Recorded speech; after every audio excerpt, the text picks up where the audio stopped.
Alright guys, Touchgrab back again today. Hope you're all doing well and enjoying your day so far. Welcome back to Valorant News, and what a 24 hours we've had in the Valorant world. The second day of North American Challengers playoffs has now concluded, and the manner in which these results happened was definitely not predicted by many people. Very much intrigued to your thoughts in the comment section below. Hit the like button if you enjoyed the video. Subscribe if you were new as always. I would greatly appreciate it. Really upset the channel got like 200 new subs yesterday. Greatly appreciate that one, guys. Let's just dive straight on in. First of all, a major update with regard to DDK, because a couple of days ago we saw that Sean Gares had basically been talking to Riot about going to Masters and casting there with DDK, and they basically said they don't want him, which I'm surprised at so many people, because Sean Gares and DDK to me were pretty much the best casting duo in the game. There's other good ones, no doubt, but you know, I always like to tune into the mainstream, like rather than the co-streams when these guys are on air. For whatever reason, Riot don't think these guys are a necessary part of the broadcast, and well, as DDK even says, it's with a heavy heart I announce I'm hanging up the microphone, at least for now. He says like there's no retirement, there's only taking a break, but also they decided like, well, casting is always going to be an integral part of who I am.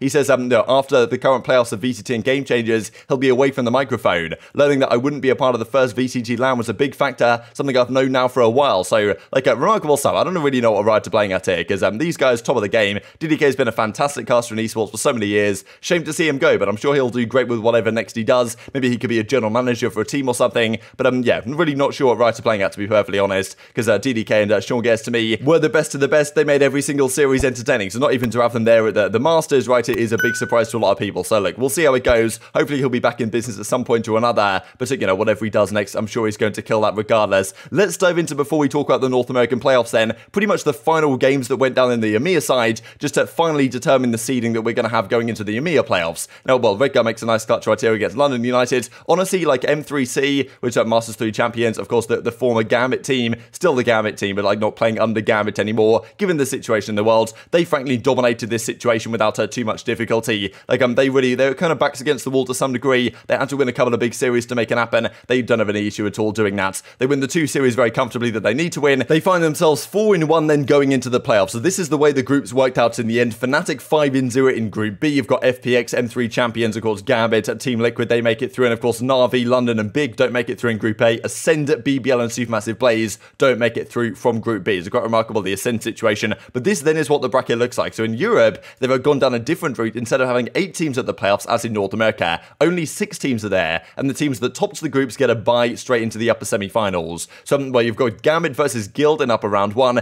GG versus Liquid, that's a very spicy one, and well, then whoever wins that plays FPX, whoever wins the top 1 plays Fnatic, and then the top 3 teams here will make it through to Masters. So both the teams in the grand final and also the team that makes the lower final, all those 3 teams out of these 6 will make it through to Masters. In North America, though, only 2 teams will make it. One of the favourites for the tournament was certainly version 1. And honestly, it's so predictable. I mentioned this a couple of days ago, guys, and I honestly called it, even though I called them to beat LG yesterday, but you know, who didn't, to be honest? But I said that, like, look, every single time someone says something like this, Xander did after they went 5-0 in their groups, we're going to destroy everyone at the playoffs. I swear, every single time this happens, something goes wrong for these teams. And in fairness, maybe they can still make it. But yesterday was not a pretty showing at all. So they played up against Luminosity Gaming last night. And wow, what a series. Honestly, fair play to LG. They proved so many people wrong in this series, including myself. I thought they were a good team. I didn't think they're what it takes to beat version 1, to be honest, on current form. But yeah, they get the job done. Game 1, they win it. Honestly, I mean, FEs and the version 1 guys did a great job bouncing back. And it felt very similar to the first couple of games we saw. For example, like Cloud9 versus Knights, when, you know, first couple of maps back and forth, pretty close series. Then they close it out when it matters in the game 3. That other game we had, right, between number 1 and number 4 seed was very interesting, right? And all the matches so far have been very close. But I thought, okay, version 1, they're going to start out slow, maybe underestimated LG to some degree. They're going to close that in the end. They win the game 2, they take it all the way to a fracture. But I mean, honestly, this fracture was just absurd. This clutch here from BDog was so important, because at this point, version 1 are up 8-4 after their offensive side. And like, look at this, they're defusing the bomb, it's already halfway defused.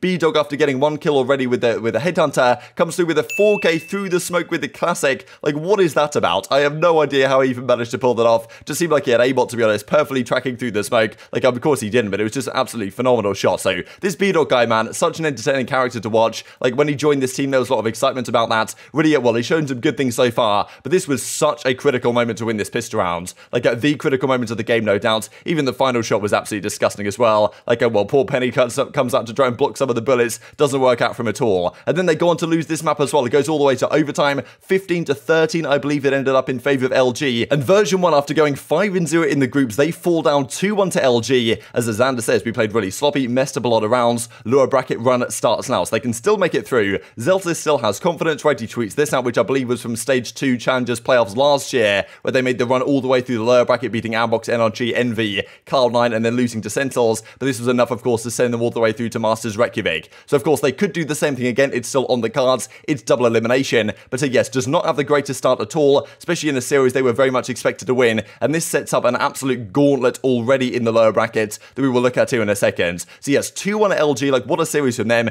B-Dog, what a fantastic showing from him. I mean, Xander had a pretty good one, but yes, Bind 13-10 in favour of LG. Ascent, they bounced back. And it was this final game where they had a pretty solid T side, but LG did the same right back to them, including that incredibly important pistol. And then it goes all the way to overtime, where LG get the job done. B-Dog leading the way on the chamber, 27-19. Whippy tried his best on the version 1 side, but it was not enough. But that was not the only series of the day. Of course, there was the Guard versus Sentinels. Like, some phenomenal hype videos, honestly, coming out of the Guard. I was very impressed by it. Their social media team is honestly killing it. Like, some of these videos are absolutely superb. But yes, pretty much most people expected coming into this series, the Guard would walk away with it. The fashion in which they walked away with it, I was not expecting, to be perfectly honest, because of course we saw them play 100 Thieves not too long ago, right? 100 Thieves took a map. Yes, they got 13-0'd in the final map, but so yeah, this, if anything, was just way more dominant from the Guards. Like, I mean, yeah, wow, what a series. We honestly kind of expected this, right, coming in. Sentinels have not looked particularly good as of late, haven't really been impressed by the way they play. Some of the way they played these rounds was just honestly kind of shocking. I'm pretty sure the pistol they had on Icebox, like, I don't know what they were playing at. It was like, the strats that the Guard had made way more sense. They were way more coherent. Like, they're actually doing things that, you know, were intelligent, right, and kind of basing out the opposition. The way that Sentinels were trying to throw their fakes, they just chuck a boombot over towards one side of the map. I don't think that faked the enemy team out. It was like they were playing ranked play, to be honest, or like regular matchmaking. So, yeah, honestly, it was pretty ugly to watch. The Guard just to show that not only do they have incredible amounts of talent, but they can just straight up outstrat the Sentinels as well. I don't want to see Sire player after, of course, he became the Spider, well, he just became Spider when he was on T1. They forced him to change his name.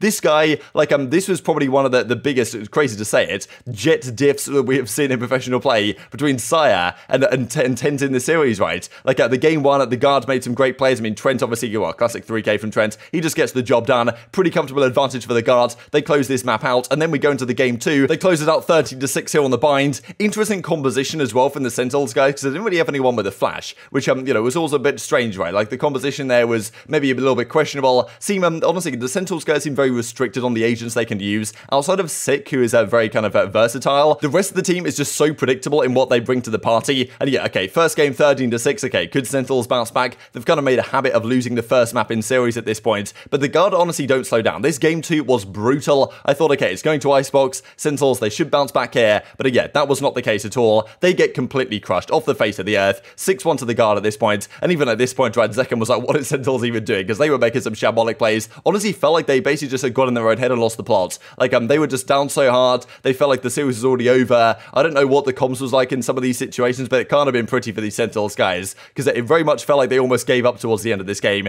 The second pistol round as well, like at this point it was going 8-1, but I mean, even the second pistol round they played was pretty shocking. Like, they really just didn't give themselves a chance to win it. Just the Guard just dominated them on all fronts. And look at Sire player, man, just making plays left, right, and center. Like, he dominated this series on the Jet. Like, what a player, but also at the same time, despite 10s with the ping difference disappearing, couldn't even match Sire player at all. So that does it for the series, and the Guard, they were not holding back, right, because of course Sentinels have been calling them like the Gorge, right, which is this kind of like, well, vegetable type thing right here. Like, they were saying they're hungry about it. The Guard, well, they serve up the L to the Sentinels, and I mean, yeah, tough time for the Sentinels, no doubt. The Guard even say, like, there was so much trash talk about this. I can't really blame them, but I mean, still, it's pretty funny. Got to buy first round to Yoda P, right, to make playing LG to row for the second round. So it's like, yeah, we just got a free victory, Z to Z, free W, because 13-6, 13-1, like, I mean, at least they won a round. Like, they did one better than 100 Thieves, but 100 Thieves won a map where they played the Guards. So at least there was that front of it. Like, and even as Net says, at least the Gord wakes up for practice. GG to Sentinels. I believe Net was even shooting bodies at one point, right, to like shooting the dead bodies. Definitely, like, he definitely says in the reply, like, he has a lot of respect for these guys, looks up for these guys a lot, right, against my former idols, he says, but nowadays, maybe not all that much to idolize the way that Sentinels are playing at the present time. Even as Asuda says, at least Sentinels got one round. Yes, 100 Thieves got 13-0, but as I say, okay, they won a map at least off the Guards. Sentinels did not manage to complete that one. Some of the response from the Sentinels guys as well. Shazam says, yeah, that's just unacceptable and embarrassing. 0-2 the Guard, GG, well played. That's the thing, like, Shazam's done so many tweets the last few weeks about, like, okay, we're going to fix up for playoffs. Whenever I see that, I'm just like, okay, well, actually, you know, actions speak louder than words, right? And clearly nothing had changed here with the Sentinels. They still look pretty shambolic. Of course, the question is going to be there if they do go out to this tournament very soon indeed. What changes do they need to make? Will they stick the same roster? roster, or they think bringing in a coach is going to change things around. Like, maybe it will, but, you know, right now, they're very far off the pace, to be perfectly honest. 10 says this. GG's lost 0-2. Their squad is really good. Their teamwork is insane. Lower bracket run for us. Of course, well, the lower bracket run is going to be far from easy. We'll have a look at the bracket here in a second, but look at these stats over the course of it. 2-0 to the guard, but this was not even close. Like, look at this. Every single player on the guard is positive. Sire players are casual 40 and 17, especially on the jet on one of the maps. Like, I mean, yeah, 20th second fiddle. No surprise about that one. Everyone on the other side negative, as you might expect. Zoms 8 and 27, 10, 16 and 26 on the jet. Like, yeah, that wasn't pretty. And as I say, on the bind, a very interesting meta where there was no flashes at all coming out of the Sentinels front, which well, certainly was not matched by, of course, Sky on the guard side. And then game 2, 13-1. I mean, look at how dominant this was. Sire player casual 21 in 5, net 15 in 5. Like, I mean, yeah, it just does not even bear looking at, to be honest, this scoreboard. It's not a pretty time for the Sentinels, guys. Just looking at this real quick as well, Sire player versus 10s, at least in terms of the jet diff for the ages, as is described. All attack stats. First kills 12-1 in favor of Sire. Kills 34-3 on attacking rounds. Up kills 8-0. ACS 380-108. KD was just absurd. ADR just absurd. Attack stats, the comparisons don't even bear looking at, to be perfectly honest. The offensive side of Icebox, like, the Sire player was just absolutely out of control. And that then leaves the bracket looking like this. So, there's 2 games coming up today on March the 19th. The second round games, Cloud9 Optic and Luminosity versus the Guards. Like, I think the Cloud9 will beat Optic 2-1. I feel like the Guards should take down LG, but who knows if LG give it a massive fight here,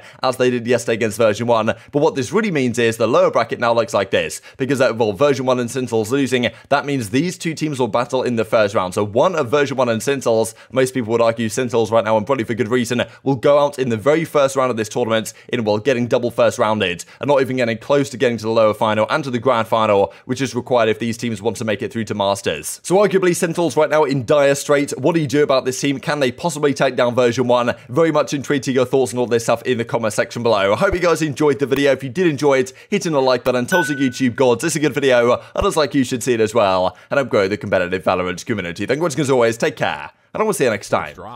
So version 1 are going to have to largely set up this post-plant retake from mid, and then eventually you have to hope that if he can come back to B-Dog response with elimination of his zone, flashes will allow version 1 to keep the trade alive, and here comes the take.